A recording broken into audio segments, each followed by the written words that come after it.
hospital I've called home for the last 30 years can only be described as an asylum. While the word has fallen out of favor, the situation inside has remained consistent. Days stretch in interminable swaths of gray and white.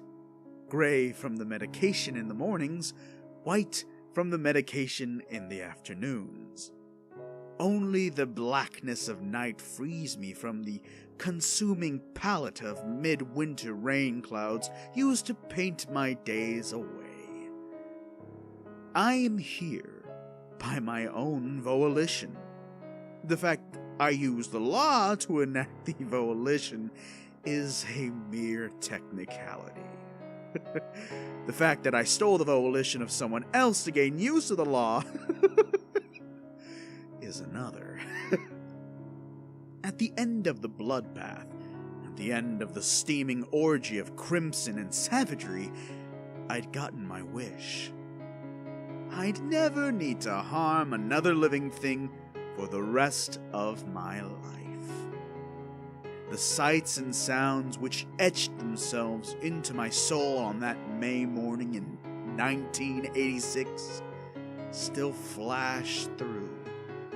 Between timed doses, gray melts into red. Red bleeds into white. To any other man, those flashes would be proof of his madness.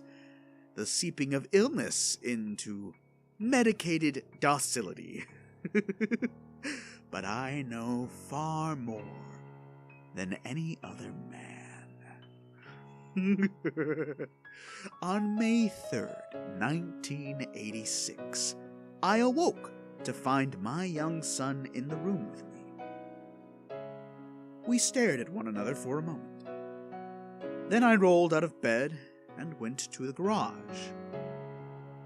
By lunchtime, I had chopped him into 400 pieces. On May 4th, the front page of the newspaper featured a picture of his blonde hair stuck to the blade of my axe. To those who read the story or saw the news, I was labeled a monster. To those who served the courts and reviewed the evidence, I was labeled insane. To me, however, the person who conversed with the pieces as they were liberated from my son, I was not a monster. I was not insane. I was a man who needed knowledge. My boy held the secrets to it all. I discussed what lay beyond our universe with Aaron's left foot. The foot laughed.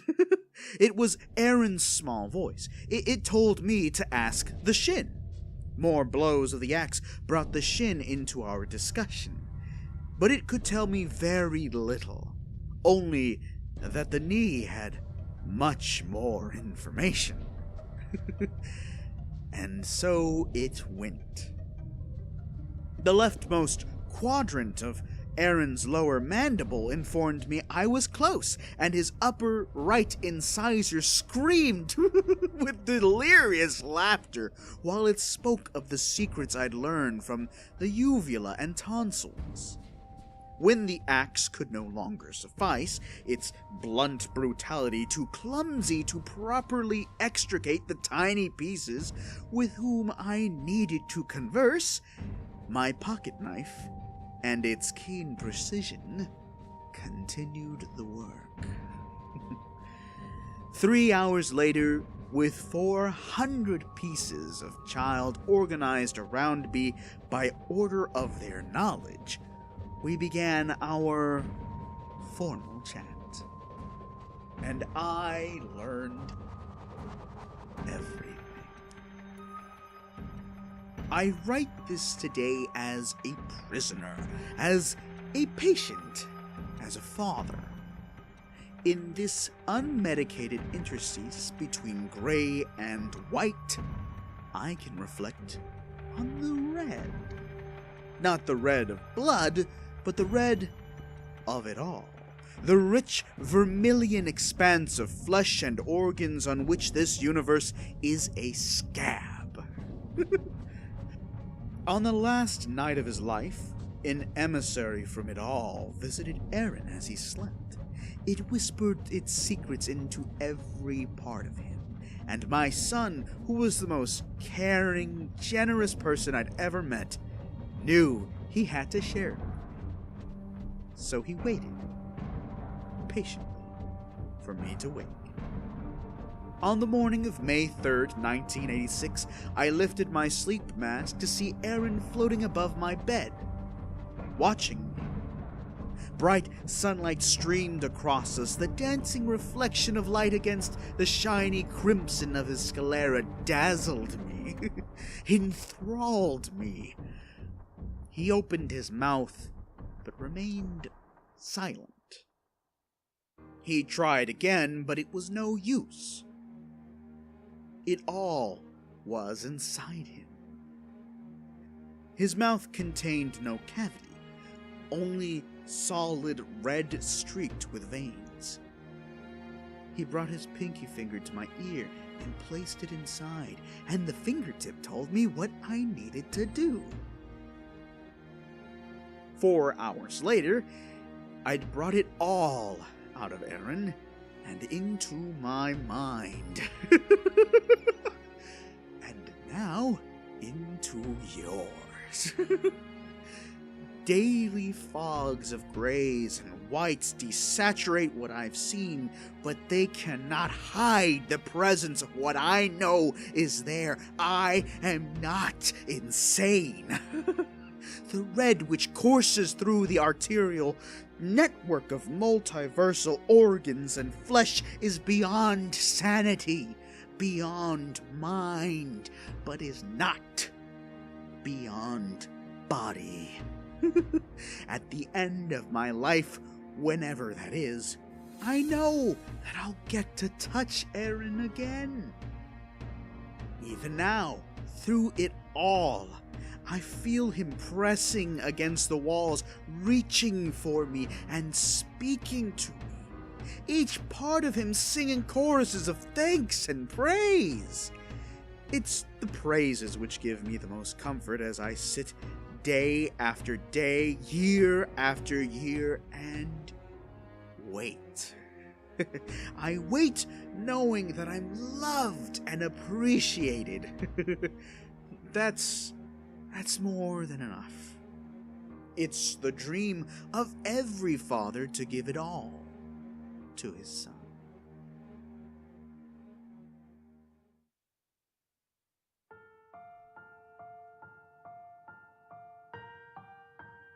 Hello, ladies and gentlemen, it is I, the RightHandofDoom.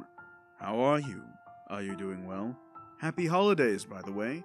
I'm sorry I haven't really updated you guys with anything. It's been a really rough time, and I finally got my internship, so that's coming up soon for me. What this means is that Dapper will be on a slight hiatus for a while, if only to go ahead and produce what we want. In the meantime, I will update every once in a while, as I've done in the past few years, my channel, the RightHandofDoom, and I'll try to do it as often as possible. Let me know if there's any stories you'd like to hear, or anything else you'd like to see on the channel that may not have been done. And feel free to subscribe, hit the like button, leave a comment, or share it with anyone who'd like to see this. With that being said, ladies and gentlemen, as always, sweet dreams and pleasant nightmares. Oh, and see you in the new year.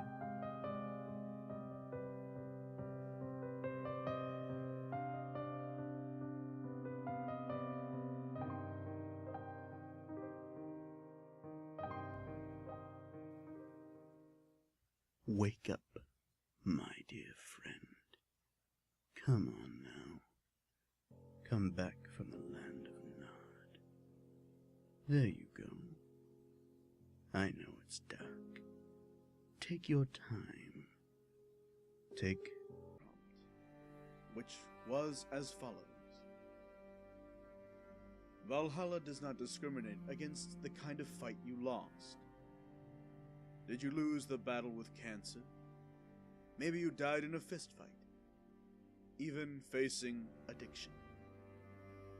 After taking a deep drink from his flagon, Odin slams his cup down and asks for the glorious tale of your demise. The following response was written by Nina Lin.